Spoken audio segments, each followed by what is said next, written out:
O governo dos Estados Unidos tomou as manchetes de nutricionistas no começo do ano ao propor aí uma nova pirâmide alimentar. O projeto do secretário Robert Kennedy Jr. aposta em mais proteínas e menos ultraprocessados. Hoje vamos analisar aí como essa nova pirâmide pode funcionar e seus impactos para o Brasil e o restante do mundo. Assista agora A Força do Agro com Joyce Maffezoli. Daniel Vargas, professor da FGV, é um prazer sempre recebê-lo, professor. Prazer é sempre meu, Joyce. Os Estados Unidos reformularam aí a pirâmide alimentar na tentativa de reduzir os ultraprocessados e estimular o consumo de alimentos naturais. Pelo menos é o que parece aí. Nesse novo modelo, pode representar uma oportunidade para o agro brasileiro. Seria uma mudança de comportamento aí que os Estados Unidos está estimulando e pode afetar globalmente em relação a uma alimentação mais saudável? A gente sabe que justamente os americanos, comem muito fast food, ultraprocessados. De fato, essa é a intenção? Olha, Joyce, faz uns 30 anos, pelo menos, que existe uma preocupação cada vez maior com a qualidade do consumo da população, sobretudo nas cidades, em particular em países desenvolvidos. Nos Estados Unidos, esse tema sempre foi sensível, porque há uma crescente onda de estudos que mostram que inúmeros problemas de saúde estão associados à baixa qualidade da nutrição e da alimentação da população urbana, que, por sua vez, é cada vez mais associada ao consumo de bens, alimentos, que são processados para serem mais saborosos, mas também mais ricos em calorias, com menor capacidade nutricional, mais duradouros, às vezes mais fáceis de manejar, porque a pessoa não precisa ir para casa cozinhar, já pega algo pré-pronto, e que pode ter um benefício de comodidade, mas um custo de saúde ao longo do tempo. Para tentar reverter essa tendência, há um debate crescente, e os guias alimentares são uma tentativa de intervir nesse debate para estimular a mudança dos padrões de consumo.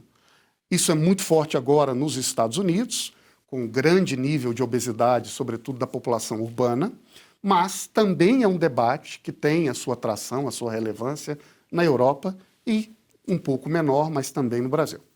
E como cada um aí age, você citou 3 exemplos, Estados Unidos, Europa e Brasil. Fala um pouquinho de cada um. Sim. Existem tendências de acentuar desafios diferentes.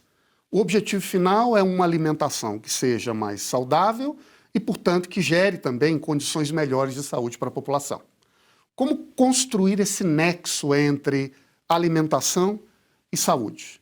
Os Estados Unidos entendem que é importante fomentar uma alimentação mais nutritiva, reduzindo o consumo de alguns insumos químicos, carboidratos refinados e agora também produtos muito processados, mas faz isso tentando estimular consumidores e também a indústria a evitarem alguns produtos ou a buscarem dietas mais saudáveis.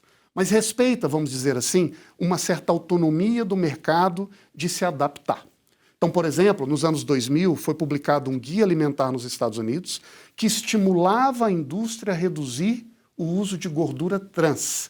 Rapidamente, algumas indústrias, por exemplo, o produto Oreo, aquela bolacha, eliminou a compra de insumos gordura trans para se adaptar a esse guia alimentar. Na Europa, a perspectiva dos guias alimentares já tem uma dimensão regulatória mais robusta, que proíbe o uso de alguns insumos, tributa de maneira mais acentuada o uso de alguns outros produtos, estimula via subsídios formas de produção que são consideradas mais nutritivas e, portanto, intervém de uma maneira mais direta e regulatória no mercado.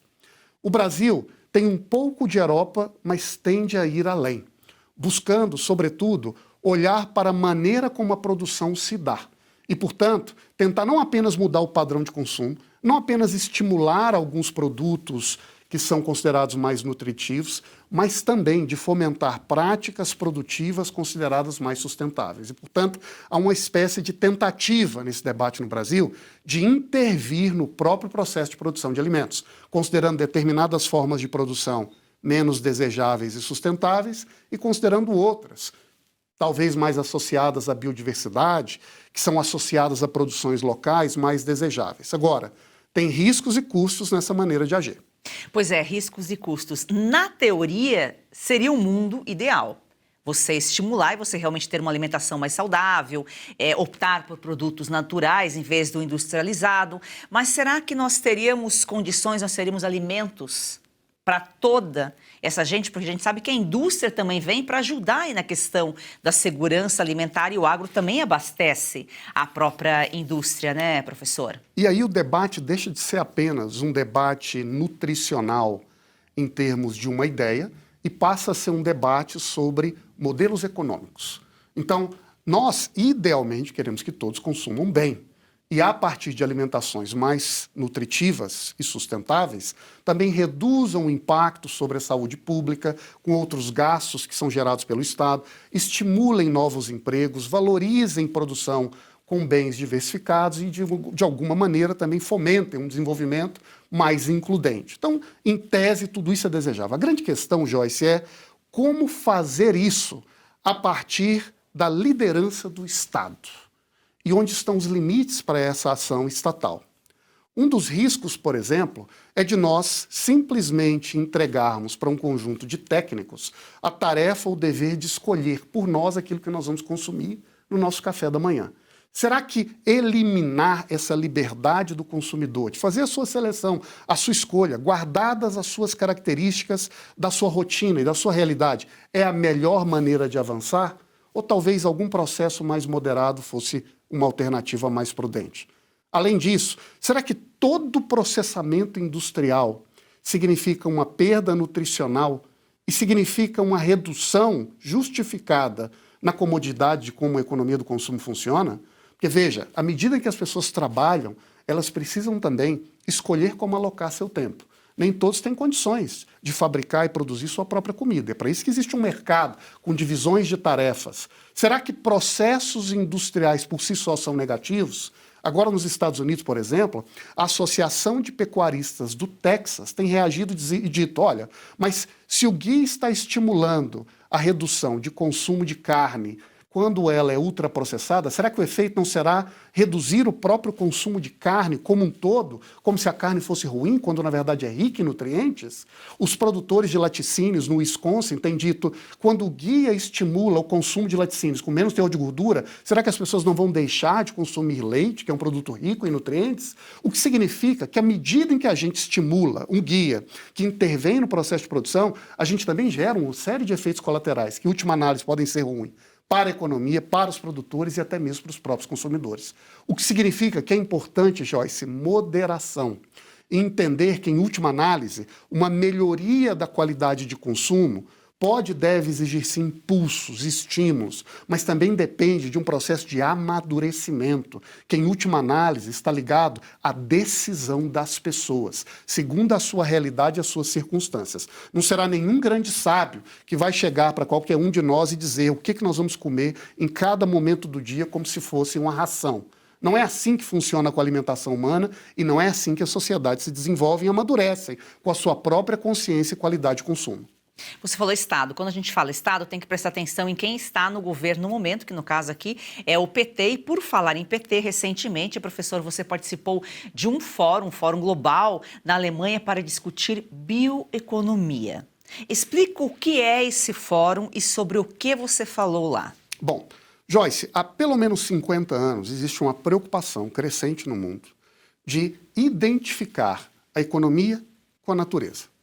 Fazer isso com o intuito de, por um lado, gerar mais produção e produtividade, por outro lado, reduzir as externalidades ambientais, os impactos negativos sobre a natureza. Então, encontrar uma espécie de ponto de interseção em que a gente possa ser mais próspero, mas ao mesmo tempo mais sustentável.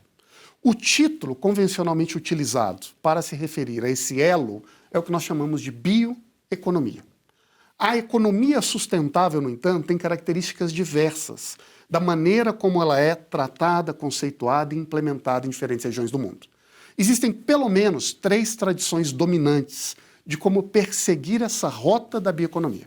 A primeira é uma tradição norte-americana e chinesa, que olha para a bioeconomia como sinônimo de biotecnologia. A ideia é estimular, de um lado, essa revolução biotecnológica que nos permite transformar o conhecimento oculto da natureza em novos bens e serviços úteis ao ser humano. É a produção de cosméticos, de medicamentos, de vacinas, é a produção de enzimas e micro-organismos que trabalham por nós e nos ajudam, assim, a prosperar. A segunda tradição é a europeia, que vê a bioeconomia como sinônimo de substituição.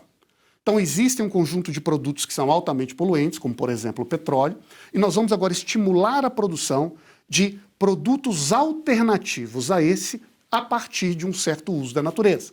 Então, em vez de produzir o petróleo, nós vamos produzir o etanol. Em vez de produzir o plástico, nós vamos produzir o bioplástico, utilizando o amido como matéria-prima. E, a partir daí, nós vamos gradualmente substituindo alguns produtos que geram impacto ambiental por outros produtos que são mais sustentáveis. A terceira visão de bioeconomia, no entanto, é aquela que ganhou muita evidência no Brasil nos últimos anos. E é a chamada bioeconomia da sociobiodiversidade, cuja ideia não é fomentar a biotecnologia, nem substituir químicos por produtos naturais. A ideia é fomentar processos produtivos ligados à extração de frutos da floresta, em particular por comunidades tradicionais da Amazônia. Então, é a ideia de que nós precisamos prosperar nessa agenda do desenvolvimento sustentável, não via agregação tecnológica de valor com a indústria sofisticada, não via a produção de energias limpas e renováveis necessariamente, mas estimulando pequenas produções extrativistas de bens florestais. O grande problema dessa visão, Joyce, que é muito popular no Brasil, é que dificilmente ela é econômica. Ela pode ser socialmente nobre, mas ela não é competitiva economicamente, o que significa que retirado o subsídio e o apoio do Estado, dificilmente ela para de pé. O objetivo, nesse encontro que aconteceu na Europa, foi de apresentar um pouco das perspectivas brasileiras e, a partir daí, também comentar quais são as políticas e ações que estão sendo adotadas no Brasil para fomentar o que o governo, mas também que outros setores industriais chamam de bioeconomia entre nós.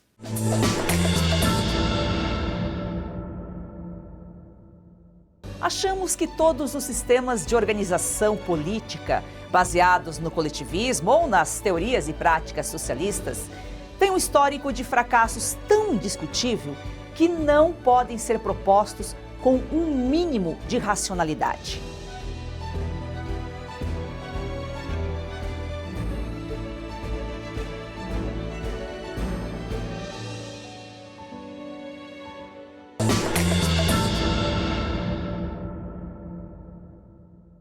A bioeconomia brasileira é o agro.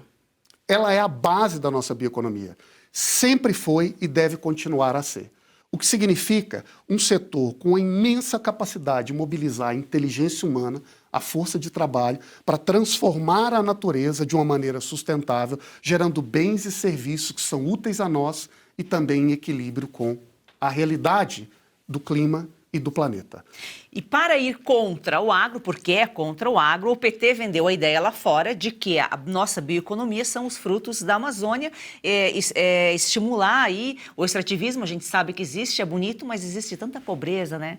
Se realmente fosse a nossa base da economia, o governo teria investido mais, não teria tanta pobreza, tanta miséria ao redor da Amazônia, né? São 30 milhões de amazônidas ali que vivem numa situação bem precária. A gente tem um agro lá de um lado que produz, trabalha todos os dias, é uma luta, né, para defender, trabalha sem segurança jurídica, do dia tem alguém batendo lá, um fiscal inventando história para poder prejudicar o trabalho do produtor, e essas pessoas aí, os extrativistas, não têm apoio, não têm estímulo de ninguém.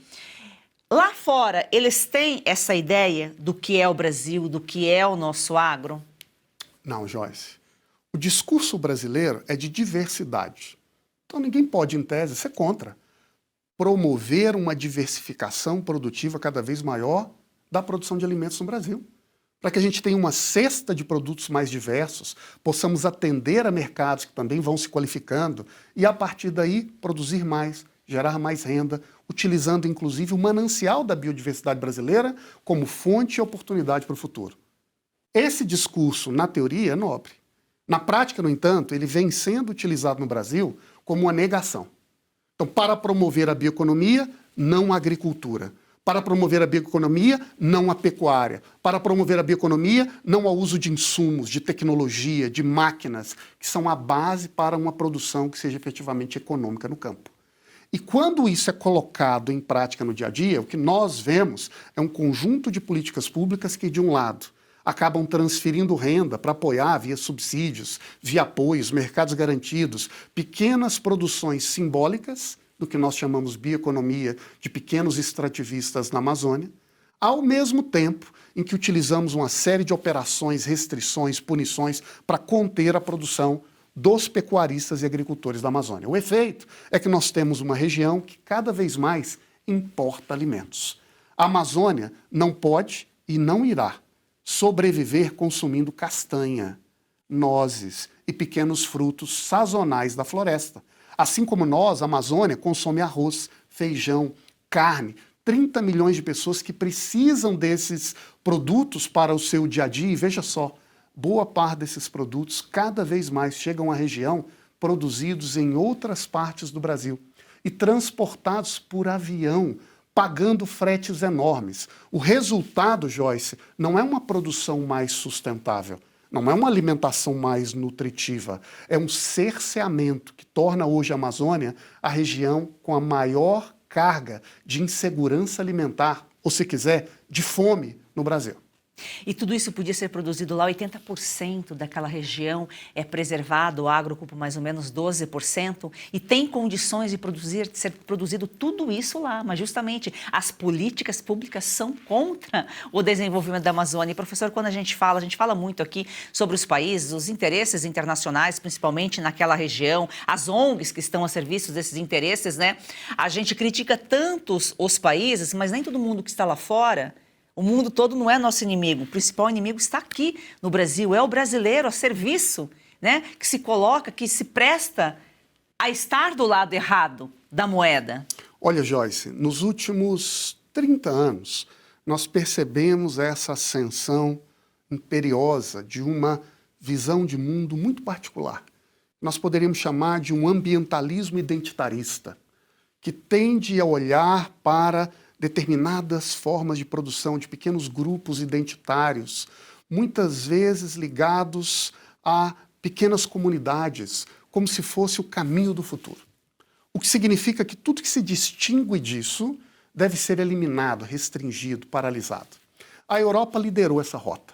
Aprovou um grande projeto continental chamado de Green New Deal. Desdobrou esse projeto em um conjunto de capítulos, o mais importante deles era da fazenda ao garfo, que estabelecia restrições, condicionantes, metas robustas, que em última análise queriam tolher qualquer forma de utilização industrial da produção de alimentos no campo. O Brasil importou essa ideologia, levando às últimas consequências entre nós. E assistimos, nos últimos anos no Brasil, uma tentativa de fazer aqui uma espécie de frente avançada desse projeto que a Europa cultivava como caminho do futuro. Afaste agora o tempo. Chegamos em 2025. O que é que nós estamos vendo? E agora em 2026, um desdobramento disso. A própria Europa recua naquele seu projeto original e passa a olhar para a produção de alimentos, para a fazenda, para o uso de tecnologia, para o agro, como uma necessidade imperiosa e como um bem valioso para garantir a segurança alimentar do seu continente. Lá na Europa, esse projeto ambientalista radical, que muitas vezes nega a economia e os seus atributos da produção, tolhe a propriedade, limita o contrato, expande a responsabilidade, na Europa começou agora a ser desfeito. E veja só, nos Estados Unidos o Trump foi ainda além, e agora no Brasil nós sobramos como espécie de resíduo de um discurso ideológico que perdeu a guerra nos centros de influência do poder e agora veio o Brasil como uma espécie de última chance. Nós não queremos ser a última chance de um projeto derrotado lá fora. Nós queremos ser a primeira oportunidade de um projeto alternativo de futuro, que olha para a realidade brasileira com as suas características particulares, que vê um país imensamente preservado, que vê no campo uma cultura de empreendedorismo, adaptação, de inovação tecnológica, de crescimento, que gera renda e riqueza no interior, como um exemplo para a humanidade. Nós queremos aqui não os derrotados de uma política ideológica fracassada lá fora. Nós queremos aqui as pessoas com o verde e amarelo estampado no coração, para poder construir políticas que sejam verdadeiramente originais e ajustadas à nossa realidade produtiva. Para isso, Joyce, é necessário haver uma reorientação, uma mudança no espírito das políticas que são implementadas no Brasil. E para isso, professor, a gente está em ano de eleição, nós não estamos falando sobre política diretamente, mas acaba influenciando. E veja só como o agro é resiliente, né? Diante disso tudo, o agro se mantém, o agro brasileiro é o mais sustentável, aí é exemplo para o mundo. Como mudar esse cenário, como mudar essas políticas? Congresso. E quem que tem o poder na mão, quem tem o poder para mudar? A população. É momento de despertar. Olha, Joyce, nós sabemos que a cada ciclo eleitoral há uma redefinição das prioridades nacionais. Nós assistiremos a um turbilhão de ideias, um embate político que no Brasil promete ser muito acentuado, muito polarizado, e a ideia é que daqui também emerjam as prioridades que vão orientar o próximo ciclo eleitoral brasileiro. O que nós faremos nos próximos 4 anos vai ser o produto do que a gente começar a construir agora no Brasil. As urnas vão certificar qual é o discurso vitorioso. E o que nós esperamos é que ali, naquele elenco de ideias prioritárias, esteja um compromisso com a produção includente, soberana, competitiva, que faça do agro brasileiro uma agenda para o nosso desenvolvimento amanhã. E não um inimigo, e não uma ameaça, e não um conjunto de criminosos em potencial que precisam ser controlados a qualquer custo, mas ao contrário, como uma verdadeira alavanca que pode estimular e dinamizar a criação de renda e riqueza no interior do Brasil. Fazendo isso ao mesmo tempo em que a gente atende a demandas crescentes no mundo por alimentos sustentáveis, de qualidade, e que a gente também fomenta o desenvolvimento no interior do Brasil, tão importante para o progresso da nossa nação.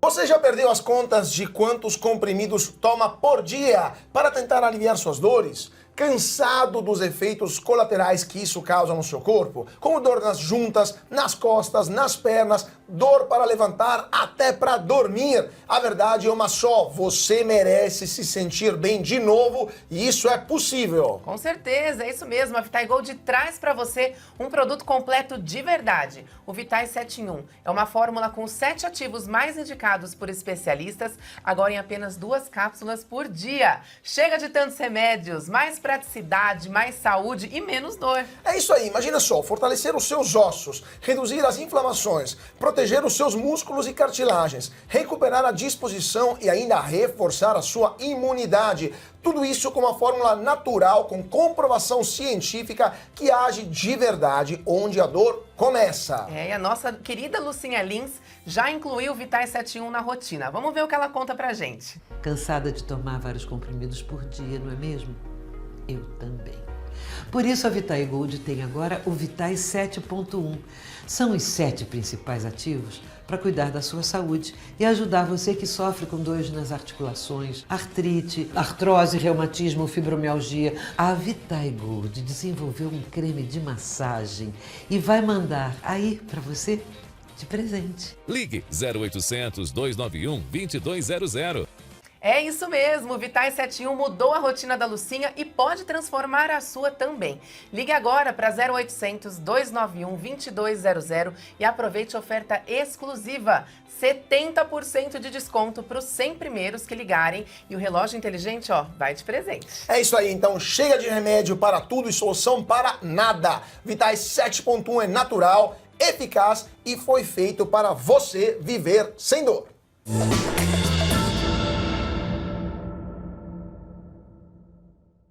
Agora, professora, a gente começou aqui falando, né, sobre essa nova pirâmide alimentar. O estímulo à alimentação saudável, a produtos naturais, é muito bem-vindo, com certeza, mas a gente sabe que não é tão simples assim. A gente também precisa do processado, e mesmo porque a indústria não vai permitir, né? Porque entre o produtor e o consumidor, nós temos a indústria, que é ela que canaliza, né? Ela paga pouco aqui e cobra muito aqui. Então, a gente sabe que não é algo tão simples de acontecer. É uma cadeia que precisa amadurecer. Nesse amadurecimento, sem dúvida, a gente espera que lá na ponta haja alimentos baratos, sustentáveis e de qualidade para todos os consumidores. A gente não quer e não é desejável em qualquer nação que uma elite de pessoas que tem uma renda alta consigam consumir produtos de alta qualidade e uma massa fique carente disso. O lado bom da nossa realidade, Joyce, é que nós não somos os Estados Unidos e tampouco somos a Europa. Nós somos um país que tem uma tradição original, reconhecida, de consumir alimentos de qualidade muito importante, muito razoável entre nós. Os self-service, que são parte do nosso dia a dia e que dificilmente se encontra lá fora. O consumo de alimentos produzidos no entorno das cidades, que ainda é uma parte significativa daquilo que nós consumimos. Tudo isso faz da realidade brasileira uma realidade particular. O que não significa que a gente deve se contentar com o ponto em que estamos, que devemos continuar a buscar alimentos cada vez mais saudáveis, mais nutritivos, para melhorar a qualidade de vida de todas as pessoas no Brasil. Mas não podemos ignorar que isso não será feito apenas pelo estabelecimento de um guia de ONG. Isso será feito a partir de um amadurecimento econômico, com mais produção, com uma produção que seja capaz de colocar na mesa do consumidor bens diversos, baratos, acessíveis, e a indústria vai sempre ter um papel a cumprir.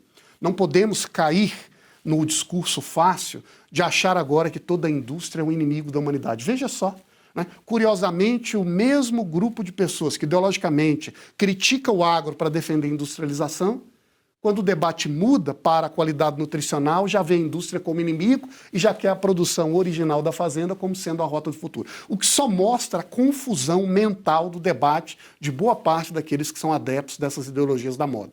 O que nós precisamos, Joyce, é entender a nossa realidade, estimular o desenvolvimento econômico, a produtividade e, nesse processo, encontrar formas de que esse avanço econômico seja também uma maneira de aumentar a renda do produtor no campo, a qualidade dos produtos que são consumidos na ponta e a proteção dos recursos naturais da nação. Professor, você usou uma frase longa, extensa, educada e bonita para exemplificar hipocrisia.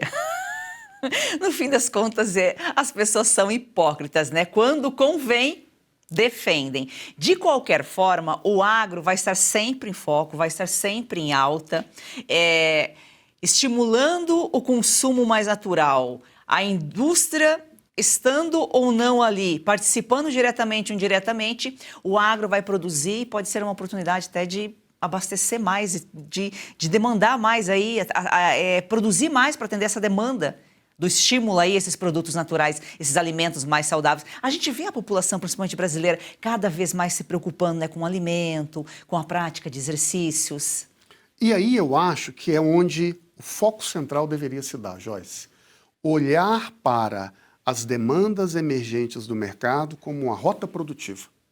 Se o mercado está puxando, porque os consumidores desejam, porque os novos ideais valorizam, porque mercados internacionais pedem, o que a gente pode, sabe fazer como ninguém, é nos adaptar para entregar.